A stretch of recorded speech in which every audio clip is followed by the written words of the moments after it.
Hey everyone, and welcome to today's Explainer. We're diving into a genuinely unconventional and, honestly, pretty provocative document today. Now, just to be absolutely clear right out of the gate, all the video and audio content generated for this explainer comes directly from the source text written by Zhu Feng, the founder of Lifechanyuan. We're essentially stepping inside his worldview today to objectively explore his incredibly radical, spiritually driven thesis on climate change. We aren't endorsing any of this, we're just here to map out exactly how this extreme argument is put together. Let's get right into it. So to really understand Zhu Feng's thesis, we kind of have to start right where he does, which is with a total, absolute rejection of the global consensus. The text basically asks right away if things like the Kyoto Protocol or the Paris Agreement are actually going to do anything to stop climate change. And his answer? A massive no. In fact, he goes so far as to literally call these international treaties and national plans a joke. He even calls them the biggest joke of all.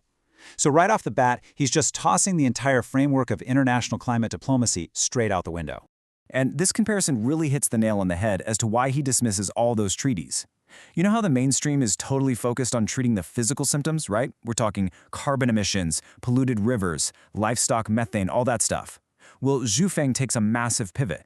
His core argument is that the climate crisis is actually fundamentally a problem of the heart. He claims our physical environment is literally just a projection of human consciousness. So in his eyes, trying to fix carbon emissions is completely useless if you aren't fixing the root cause, which is the human mind. He's so committed to this idea that he bluntly dismisses the whole scientific method. Just listen to this quote. "This is a problem you can figure out with your backside. What need is there for data analysis, computer simulations, or deep research?" I mean, wow. And he extends this critique straight to the United Nations, asking why they even bother with all their endless conferences. For him, this spiritual truth is just intuitively obvious, which makes all of our modern scientific data completely pointless. Okay, so that brings us to Section 1, a problem of the heart, the environmental projection. So, if science isn't the answer, then what on earth is? Well, Zhu Feng argues that the physical decay of the planet is basically a giant mirror reflecting our polluted souls.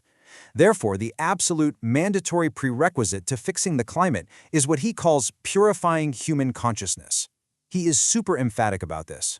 Without changing the human heart, our internal spiritual environment, stopping environmental collapse is literally impossible.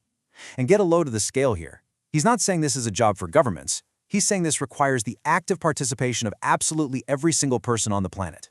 Moving along to Section 2, Purifying Human Consciousness, the blueprint for survival.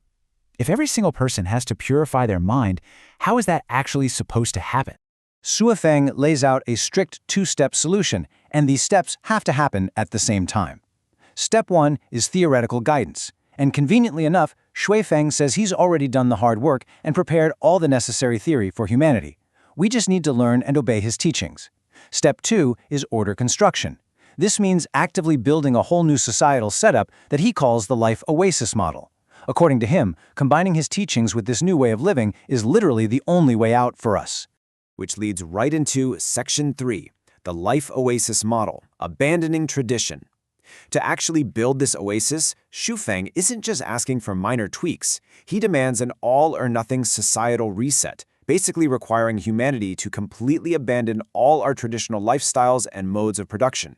And here is where things take a really dark turn. Section 4, an imminent apocalyptic threat. The window has closed. He declares that the time for prevention is actually already gone. Look at this incredible statement. Zhu Feng says he's been shouting from the rooftops for over a decade. But because humanity ignored him and even damaged his Lifechanyuan project, the entire human species is now facing extinction. The whole goalpost has moved. It is no longer about saving the planet, it is entirely about preserving a tiny, tiny fraction of people just so the human race doesn't vanish completely. And to really drive home this apocalyptic anxiety, the text points to these huge, inescapable global disasters that are already happening.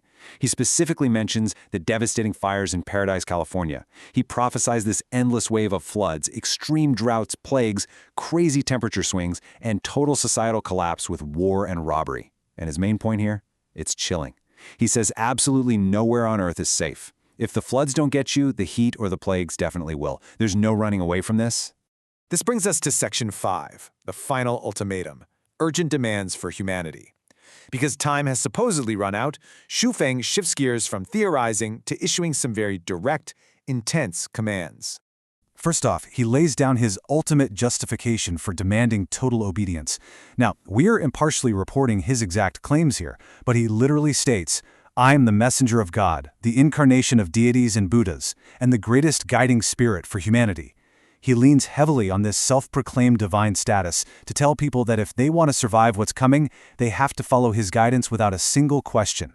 And that leads us to a highly specific financial demand, the number 0. Now, Xu is very explicit that he wants 0 money for himself. He claims he doesn't want a single penny for his own pockets. But he demands that people stop being short-sighted and immediately donate absolutely all of their wealth. Why? To rapidly build this life oasis model on Earth. Basically, he's saying you need to use your wealth to buy your own survival. But his demands aren't just for everyday people. He has massive geopolitical demands for the United Nations, too. Remember a few minutes ago when he called the UN a joke? Well, now he's demanding their cooperation. He wants the UN to hand over internationally disputed territories, places where nations are actively clashing, so that his group, Lifechanyuan, can step in, build their new model, and basically preserve the final spark of humanity. And we wrap things up with Zhang Feng's incredibly stark final warning to anybody who might be doubting him. He says that if you wait around to see if his visions actually come true, you're going to be out of time. Prepare now, act immediately. We've traced this whole wild argument today, from totally throwing out modern climate science to demanding global spiritual surrender. And it really leaves us with a fascinating question to chew on. What does this huge leap from environmentalism straight into apocalyptic survivalism tell us about our collective human anxiety when we're faced with these massive global crises? Thanks so much for joining me on this deep dive. Keep analyzing, keep questioning, and I'll catch you in the next explainer.